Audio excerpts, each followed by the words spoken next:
One of the changes in more recent codes is that the moisture requirements moved out of the energy section of the code and moved over into the IRC. And with regards to weather-resistant barriers and making sure that we're dealing with water and moisture properly. So I thought, since so much money is spent on construction defects, I thought it'd be worthwhile to spend a little bit of time talking about managing moisture. Again, it costs us over $9 billion a year in construction-related defects. It's one of the fastest growing areas of litigation in the construction industry. So one of the things where we see big problems is around windows, penetrations, example. Here, there's no flashing, head flashing at the top of this window. And the building wrap is reverse shingled behind the nail fin. That will most certainly lead to a leak. Also, you can see here that the building paper does not run adequately up to the window flanges. You can see that there's no sill flashing, there's no jamb flashing on these windows. So flashing is important, it's required by code. And if you don't, you can have lots of water and moisture related problems.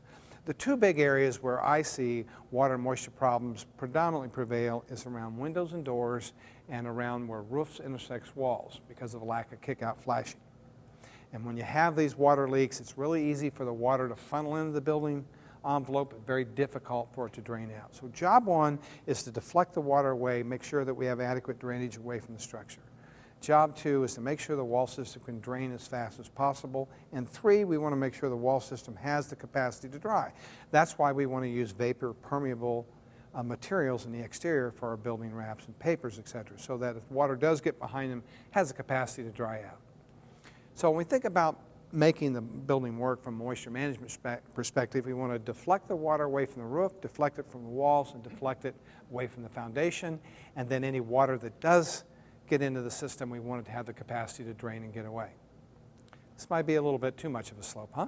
So water management fundamentals. Builders are used to applying basic water management principles. We know that when we're building roofs, we want to make sure that one layer overlaps the other layer and that we have no reverse shingling. But on walls, this is where we see some real issues. A lot of reverse shingling of products, so we want to make sure that all the components have the capacity to be shingled properly. So that means we start at the bottom and we work our way up. So we start with our through-wall flashing at the bottom, and then we have our building papers that are put on in a layered fashion so that water is shingled appropriately. You can even do things like incorporate rain screens like we see here. Another problematic area is where roofs and walls intersect, as I mentioned a little bit earlier. Here we can see that there's no kick-out flashing here, and this illustration shows what a kick-out flashing is supposed to look like. It basically becomes your first piece of step flashing. And in the real world, when we don't have kick-out flashings, it's very easy for water to get diverted in behind building wraps and systems because there's so much water at these locations. In a 1-inch rain on a 2,000 square foot roof, that'll deposit 1,250 gallons of water. And if that water ends up running inside the wall system instead of to the outside, that's a big deal. So that's why kick-out flashings are important, because they can quickly deteriorate a building and cause lots of problems. So kick-out flashings are important in addition to window flashing materials. Now, if you look here, this is a typical metal flashing. Typically, bent metal flashings don't work very well in the field because they're rarely soldered. They have seams. These seams can have penetrations and holes where water can get in. Here, for example, you can see at the top portion of this kick-out, there's a big hole for water to get in. And once again, once that water gets in, it has a very hard time draining and getting out. Now, this is a video of a kick-out flashing that I actually took off of a building that was a folded piece of metal. Now, there is a pinhole where the two pieces of metal meet. And look at the amount of water that easily flows through that very, very small pinhole. So that's why it's important that these kick-out flashings be seamless, and if they're going to be, and they can be plastic or molded like polypropylene or polymer material, and if they are going to be metal, they need to be soldered. But the seamless kick-out flashings work really well. Here's an example of water being diverted away from that roof wall intersection. You can see how the flashing is installed behind it. In the real world, they look like this. They come in multiple colors. They're designed to be able to kick the water out into the gutter instead of into that vulnerable location between roofs and walls. Here's an example of how the flashing detail is done on this. You simply, becomes your first piece of step flashing. Then you put a peel and stick from the step flashing onto the sheathing. That way any water that gets in behind the building wrap runs down, hits the flashing, runs down the wall system into the kick-out diverter, and then into the gutter. Now let's talk about how we flash windows.